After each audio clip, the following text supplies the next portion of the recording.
오늘은 야곱의 마누라 라헬과 레아, 빌하와 실바 이 네 명 가운데 오늘은 레아가 뭘 상징하고 있는지, 왜 마누라 꼭 네 명이고 거기서 어제 뭐 얘기했죠? 맨 먼저 첫 번째 반한 사람이 라헬 얘기했죠. 라헬.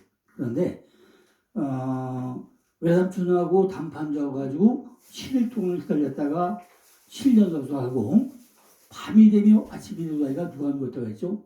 레아가 누웠다고 했죠. 그러면 여기서 레아가 상징한 것이 뭘 상징한 것인가, 이 부분에 대해서 오늘 구체적으로 말씀을 드려보고자 합니다.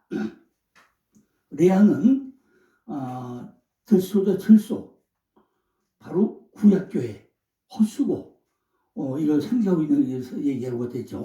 그런데 창세기 29장 31절로 33절 보면 레아에게 총이 없더라. 이 말이 두 번이나 나와요. 총이 없더라. 미워하다, 싫어하다, 혐오하다 이런 것이 없더라. 두 번에 나와. 총이 없다. 그럼 왜 레아에게는 총이 없다는 말이 나오다 그러죠. 바로 총이 세누아, 바로 미워하다, 싫어하다, 혐오하다 이런 게 왜 없냐는 거죠. 이 말은요, 레아가 남편의 사랑을 받지 못했다는 것을 설명하고 있던 그런 내용입니다. 야곱은요, 라헬에게 반해가지고 그녀를 얻기 위해서 외삼촌 내에서 단판 져가지고 7년 동안 노동하고 약속을 하고 밤이 되며 아침이 되게 했던데 깨고 보니까 라헬이 아니고 레아가 있었죠. 그래가지고 또다시 7년 동안 지난 후에 라헬을 여기 해서 엄청 많이 노력을 했죠. 그러니까 그 7년 동안 야곱의 마음 가운데 누가 있었을까요? 시대 때없이 계속 라헬의 눈 가운데는 야곱의 마음 가운데 누가 있다고요? 레아밖에 없다는 거죠. 그러니까 라헬 같은 것도 없다는 거죠. 그런데 앞에 보이는 누가 뭐예요? 레아가 있잖아요. 그런데 막상 첫날밤에 지나고 보니까 아침에 일어나 보니까 제 앞에 누워있던 것은 라헬이 아니고 그 언니 레아였잖아요. 그러니까 얼마나 많이 열벌려고 화를 내고 정말 그럽니까? 그런데 잘 보면 어디 뭐였죠 어제? 야곱이 팥죽함으로 가지고 형을 속여가지고 지금 도망쳐가지고 들어왔잖아요. 그럼 제가 누굴 속였어요? 형을 속이잖아요. 근데 지금 누가 속아요? 그 언니 레아에게 또 속임을 당하잖아요. 그러니까 쇠값은 심은 대로 거둔다는 얘기를 했잖아요. 그러니까 형을 속여서 장자권 탈취하고 도망온 야곱이 언니가 동생을 속여가지고 이렇게 또 저녁밤 지나가지고 그죠? 밤중에 그냥 가만 두겠어요? 그런데 바로 거기 누가 나오죠? 단번에 르시레요. 애가 4명 나오면은 그것이 그냥 밤을 샜다는 얘기입니까? 아니잖아요. 그런데 밝은 앞에 눈 뜨고 보니까 라헬이 아니고 레아가 있다는 거죠. 야, 평생 것이야. 이 평생 매수가 네가 다 와인이야. 그죠? 그저 눈매가 선한, 알력이 좋은, 평범한 여인이었다는 거죠. 그죠? 그래서 남편으로부터 전혀 사랑받지 못했던 것이 바로 레아. 우리가 성경에 보면요, 라곱과 야곱이 라헬과 부부싸움을 엄청 했던 것 같아요. 그죠? 그러니까 부부싸움을 하고 나면은 여기 어디 가요? 레아에게 갔는데 그때마다 갈 때마다 애가 하나 생기는 거예요. 근데 라헬은 아무리 해도 애가 생기지 않아요.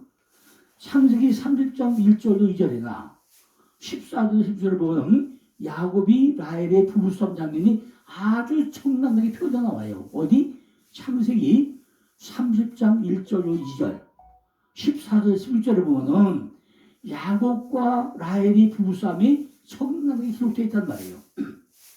다른 때는 라헬이 항상 부부관계의 주도권을 쥐었다는 걸 우리가 알 수 있습니다. 그죠? 거의 24시간 라헬이 마누라 특권을 누리고 있다는 리아가. 그죠? 싸움만 하고 나면 그때 슬쩍 피해가지고 야곱이 도망가서 어디로 가죠? 리아에게 갔는데 그때마다 리아하고 갈 때마다 애가 생기더라는 거죠. 반드시 또 왜요? 라헬을 허락을 받아야만이 또 리아에게 갔는데 라헬은 아무리 해가지고 합한채 먹어도 안 되고 무엇을 애가 안 생기는 거예요. 그러면은 성경이 왜 이렇게 리아를 이처럼 철저하게 버림받은 여인으로 기록하고 있냐는 거죠. 그죠? 뭔가는 우리에게 성경에서 꼭 하고 싶은 데가 있으니까 철저하게 따돌림 당하는, 그죠? 이런 버림받은 예로 기록되는 거 아니냐는 거죠. 바로 버림받은 여자, 교회죠. 교회. 바로 교회가 누구죠?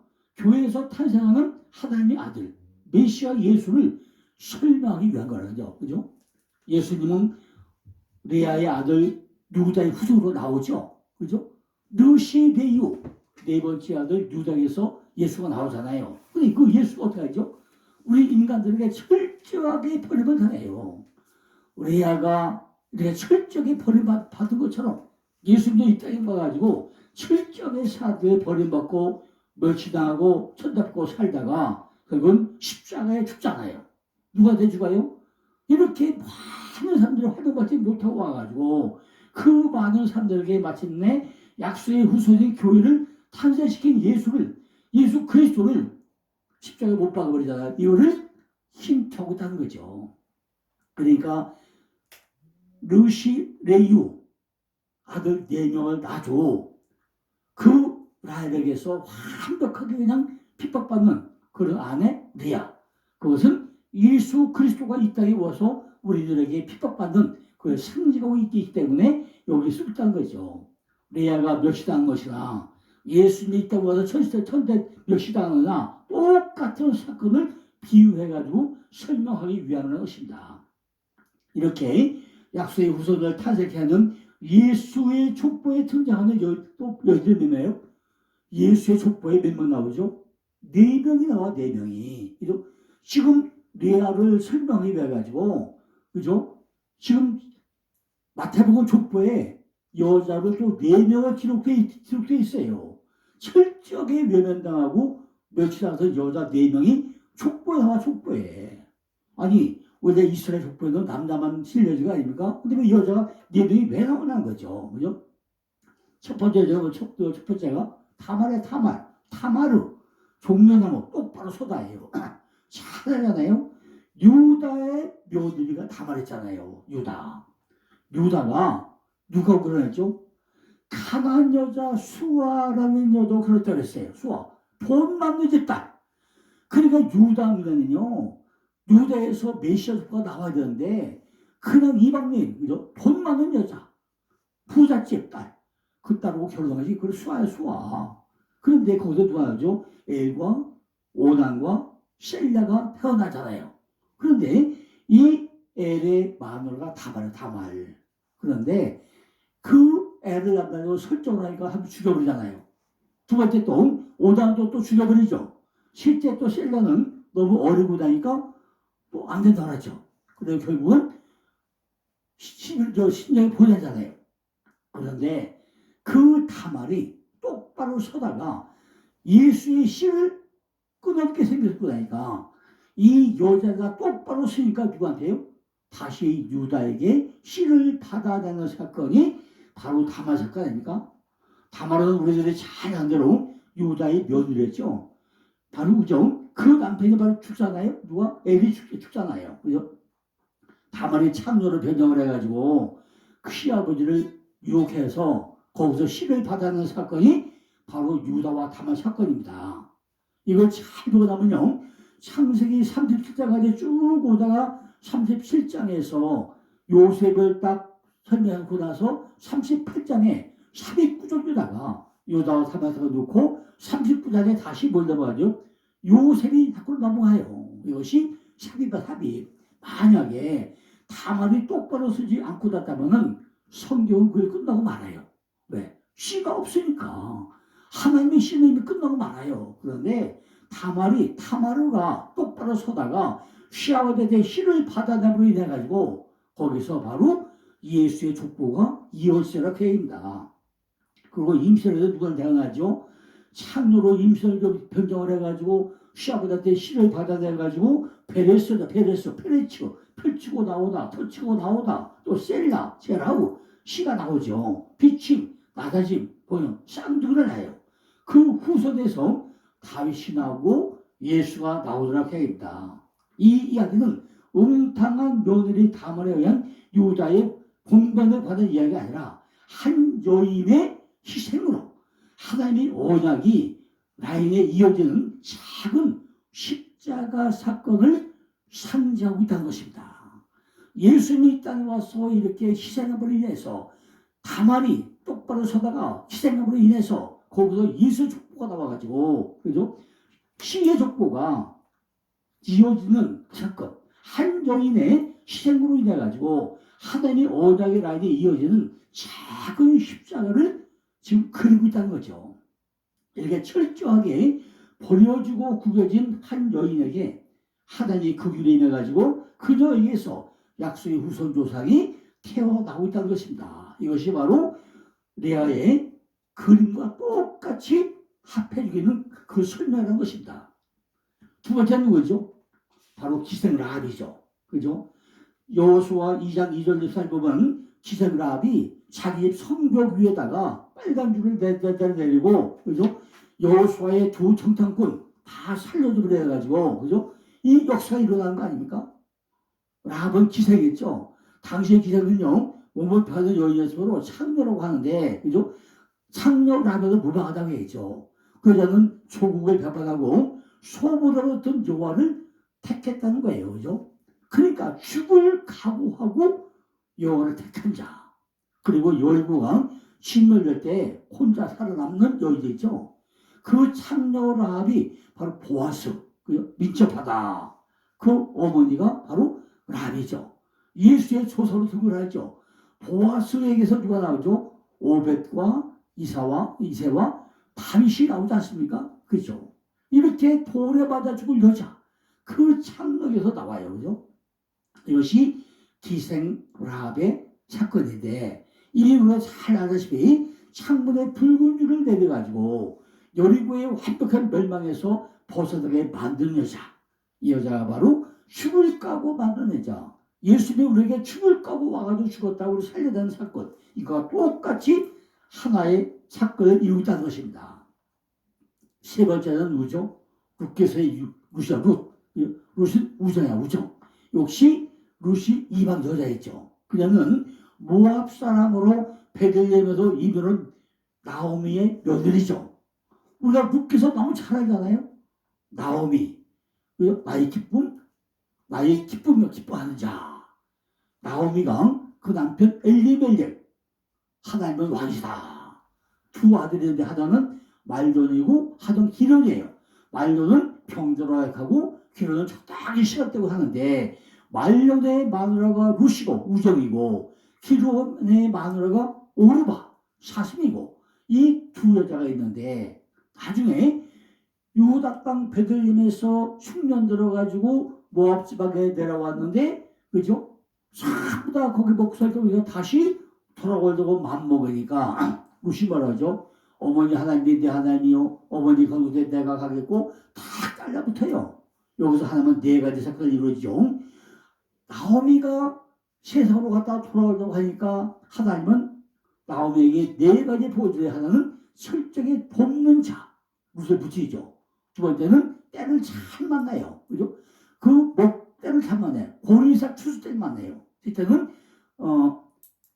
돕는 자, 어머니 하나님의 내 하나님을 매어 붙여주죠.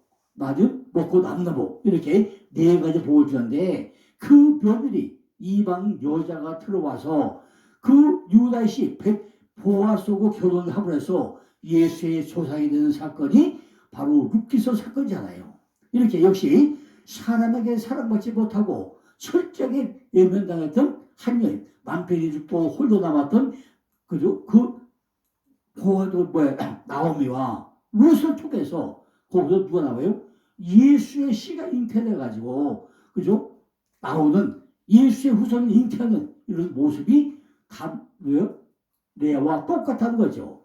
네 번째 마지막으로는 등장하는 여인이 예수의 어머니 마리아죠. 마리아. 성경에는요, 마리아가 6명의 정도의 마리아가 실제는 8명이죠. 근데 6명 정도 마리아가, 첫째는 동정녀 마리아, 두 번째는 글로바의 아내 마리아, 세 번째는 막달라 마리아, 또 나사로의 누이 마리아, 마가의 어머니 마리아, 근데 로마의 기독교인 마리아, 이렇게 6명의 마리아가 등장하는데, 여기서 지금 누구죠? 바로 예수의 어머니 마리아 선정하고 있는 거죠. 마리아, 마라, 쓰다, 제름이죠. 처녀였는데 처녀가 임신하고 나니까 얼마나 핍박이 많았겠습니까? 남편 요셉이 마리아를 조용히 끊고자 했는데 하나님이 못 구해 막아버렸다는 거죠. 그런데 그 당시에 가늠한 여인이요, 돌로 맞아 죽어야 하는 여인이 아니었습니까? 그런데 그 여자에게서 약속의 우선이 예수가 태어나고 있다는 거죠. 레아의 그림은 이렇게 다만과 룻과 랍과 마르를 거쳐가지고 똑같은 사건을 전개되고 있는데, 이것이 야곱의 마누라 4명에서 라헬과 레아에 대한 설명이 이렇게 성경 곳곳에 흩어져가지고 설명되게 됩니다. 이 네 여자들의 공적이 뭐니까? 전부 이 세상에서 인정받지 못하고 사랑받지 못하고 천대받던 사람이었다는 것입니다. 그런데 그들이 예수 그리스도와 전부 다 연결이 되어 있다는 거예요. 이것이 바로 복이라는 거죠. 오늘 본문에 레아는 바로 그 여인들이 원시 복음으로 등장을 하고 있다는 사건입니다. 사람이 총을 받지 못한 여인이 하나님의 총을 받아가지고 약속의 우선을 잉태하고 있다는 거죠. 성경은 이 레아의 이야기를 통해서 사람들이 겪는 기구한 운명이나 불쌍한 처지나 이해할 수 없는 당혹스러운 상황이 복이 내용하냐을 강변하고 있다는 거죠. 그러니까 우리가 성경을 정확히 오더대로 제대로 봐야만이 이것이 영안이 열려가지고 전부 다 통로가 열린다는 것입니다. 그죠? 복은 예수 그리스도와 연결돼서 예수의 지체가 되는 것을 말하고 있다는 거죠. 복이라는 게 그게 뭡니까? 복은 누가고요? 예수 그리스도와 연결돼야 우리가 복과 연결돼야 됩니다. 그리고 그 예수 그리스도와 끊어진 상태에서 이 세상에 그 어떤 값진 것을 소유하더라도 그것은 바로 저주에 불과하다는 거죠. 예수 그리스도가 나를 낳으셨다는 말은 나로 인해서 예수 그리스도가 이 땅에 오셨다는 말이므로 내가 예수를 낳았다는 말과 복이란 그런 말이라는 거죠. 그런데 요한계시록 12장 2절 보고 나면 교회를 상징하는 여자가 예수를 상징하는 아이를 낳았다고 설명하고 있다는 거죠. 그 그림이 바로 총이 없던 레아가 약속의 우선인 라인 유다를 낳는 그림에서 하나하나 설명되어주고 나타나고 있다는 거죠.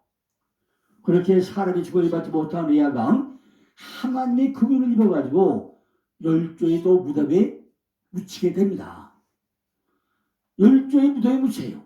아브라함이 묻혔던 그 막발야 불, 거기에 이삭과 함께 한 무덤에 장사가 됩니다.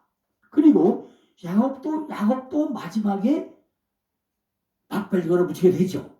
그런데 그 유명했던 라헬은 막발야굴에 들어가나요?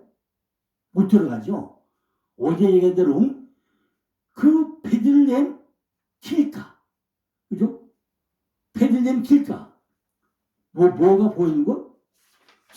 전부 다 산에서 내려다보고 나니까 전부 다 그 보이는, 그죠? 거기서 라마에서 내려다 보이는 길가, 거기에 묻혀요. 막발야굴에 못 들어가요. 또 요셉은 어디 묻히죠? 요셉은 그 유명한 요셉은 세겜에 묻혀, 세겜에, 그죠? 그러니까 막발야굴에 아무나 들어갑니까? 이렇게 따돌림을 당하던 레아는 예수 그리스도의 조상으로 유다를 나무로 내가지고 막발야굴에 들어가서 한 10조의 무덤에 묻히도록 해야 됩니다. 이처럼 성경은요, 지금 하나님의 복은 인간적인 사람과 무관한 것을 보여주고 있다는 거죠. 하나님의 복은요, 그러고 두고 아무런 상관없다는 것입니다. 성도의 복은요, 오직 하나님의 긍휼 안에 있는가 아닌가, 이걸로만 판단할 수 있다는 거예요. 하나님께서 야곱의 행위와 상관없이 야곱에게 은혜를 부으셔서 그를 이스라엘로 회복시키는 것처럼 우리도 우리가 처한 상황과 환경 속에서 이스라엘로 연결돼야 된다는 것입니다. 그리고 오늘 말씀드린 우리가 성경을 볼 때 성경을 정확히 잘 봐야 돼요. 성경 그냥 쓰는 게 아니거든요. 왜 어제 말씀대로 아브라함이 마누라가 4명인가?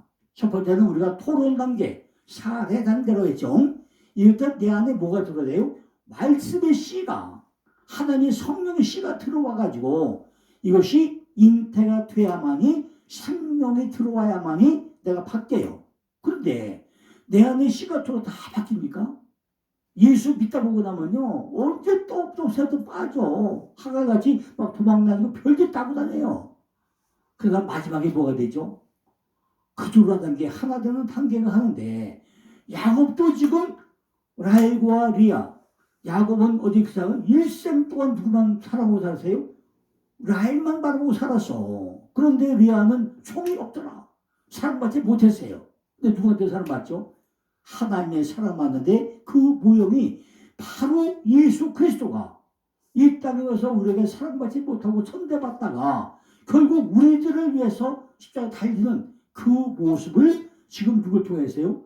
리아를 통해서 우리에게 하나 설명하고 있는 내용이 라헬과 리아의 함이 됐다는 얘기입니다. 그걸 우리가 성경에서 다 읽어내야 돼요. 그냥 성경을 쭉 읽어보면 그게 이해가 됩니까? 안 된다는 거죠. 그러니까 우리가 성경 볼 때 이처럼 왜 아브라함의 마누라가 4명이고 야곱의 마누라가 4명이었고 그럼 거기서 상태는 뭐냐? 이걸 우리가 하나 철두철미하게 성경 안에서 읽어내야 되는데 이것이 성경을 그냥 글자로만 읽어서는 안 된다는 거죠. 그 안에 전부 다 흘려가는 말씀의 통로를 통해서야만이 이걸 우리가 알 수 있다는 얘기입니다. 분명히 성경은요, 리아와 라헬을 통해서 내 안에 성전 짓는 이야기인데 두 기둥을 설명했어요. 두 기둥. 내일 모레도 설명하겠습니다만은 잘 보시고 나면요, 리아에게서 류시레유, 유다에게서 누가 나오죠? 메시아 조선 예수가 태어나죠. 암양, 라헬에서 누가 나오죠? 베냐민 지파에서 사도 바울과 서울왕 나오죠.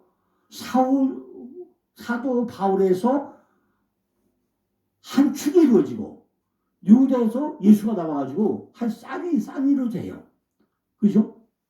그리고 또 하나는 뭐죠?